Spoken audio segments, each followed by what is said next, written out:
Hi, I'm Leslie Coplin, social worker and prevention and outreach coordinator at YWCA Greenwich, speaking with Robin Linder, licensed clinical social worker, about practical parenting. Hi, Leslie. Robin, life right now can sometimes feel like a pressure cooker. So much anxiety and so many demands on our time and our energy. And even in the best of time, parents aren't perfect. We forget things, we break promises, and we pretty much embarrass our teens all throughout their adolescence. We also sometimes lose our patience or even our tempers. And you can read every parenting book out there and have the best of intentions. But I mean, at the end of the day, we're just human beings. That's so true. And so that makes this a great time to talk about what to do when things do go wrong. And we know they will, either because of something we or our kids do or don't do. How many times have you heard a parent say, apologize to your brother? And the child goes, sorry. So that's not an apology, right? It's more like a get out of jail card. Right. And it really misses all the important elements of a sincere apology. It's definitely not authentic, right? It doesn't show genuine remorse. It doesn't state exactly what you're sorry for. And it doesn't acknowledge the hurt that you caused somebody else through your actions. So now that I'm thinking of that, sorry really doesn't have any of the elements of a real apology. That's right. And so there's a framework I really love for thinking about apologies, and it comes from something called dialectical behavior therapy. It's referred to as a repair. And what it means is instead of just saying, I'm sorry, a repair also includes an offer of what you're going to do to fix the problem, making it it's like bigger than an apology because it makes you look at the harm that your actions caused and then you do something to repair the damage. Oh, that's great. So when one sibling takes something from another, right, and it causes total chaos, they can say something like, I'm sorry I took your toy, and I'm going to let you borrow my Nintendo Switch all day tomorrow because I know you love playing with it so much. That's perfect. And it's so much more impactful than sorry. And as parents, we have to also be prepared to offer repairs. So it's not just about our kids. And we're going to lose our patience. And when we do, we can apologize and then offer maybe to spend an extra half hour playing outside or baking cookies.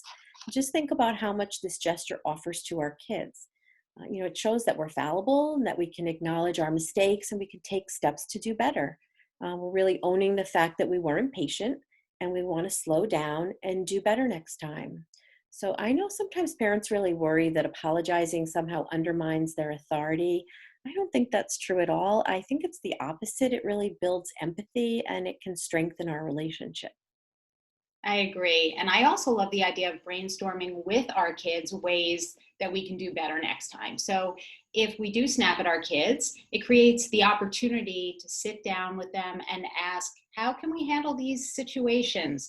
Say when you need my attention and I just don't have it to give you in the moment, whether it's a code phrase or like a warning sign, something that says, I really need you to understand that this is not a good time and I'm starting to get upset.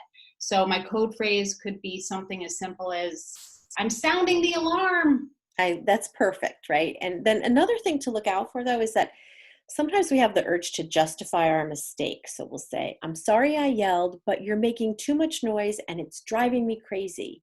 So we have to notice the word but there. I love that saying nothing good ever comes after the word but. And here's why. We say, I'm sorry, but it means I'm sort of sorry. And that's less important than the thing that I'm about to tell you, which is you're driving me crazy. So when you replace the word but with the word and, the balance of it, the sincerity shifts. If you say, I'm sorry I yelled and that noise was driving me a little crazy, right? It's different. And then if you really want to be an apology rock star, you could add, and I need to find a different way to respond when I'm frustrated. Now that's an apology home run because you've communicated something completely different. And it goes back to modeling for our kids that it's okay to be frustrated and we have to express it skillfully. Right. And it's such a great opportunity to talk about and to normalize feelings.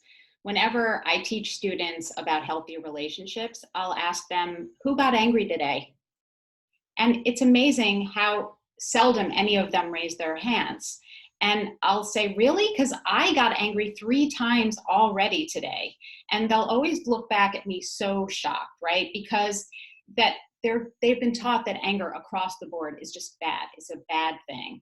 But I'll tell them that it's not the anger that's bad, it's how you deal with it, right? And I'll also include in the lesson that conflict is a really important component of any healthy relationship, as long as, of course, you can resolve it constructively.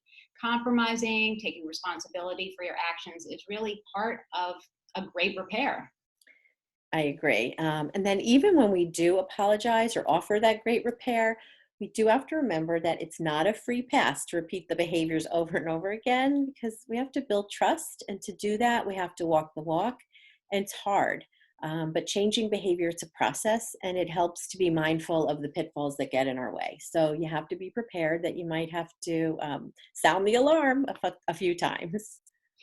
Yeah, and once you've apologized and made that repair, you just have to forgive yourself too, right? And let it go, move on for everyone's sake. Years ago, a wise woman shared something very powerful with me when I was feeling badly for losing my temper with my own kids. She said, the great thing about raising children is that every time you make a mistake, you're going to get 100 chances to do it right the next time. I love that. So we'll be back again next time with another segment of Practical Parenting. And you can always write us at community.ed@ywcagreenwich.org. Until then, be safe, stay well, and thanks for watching.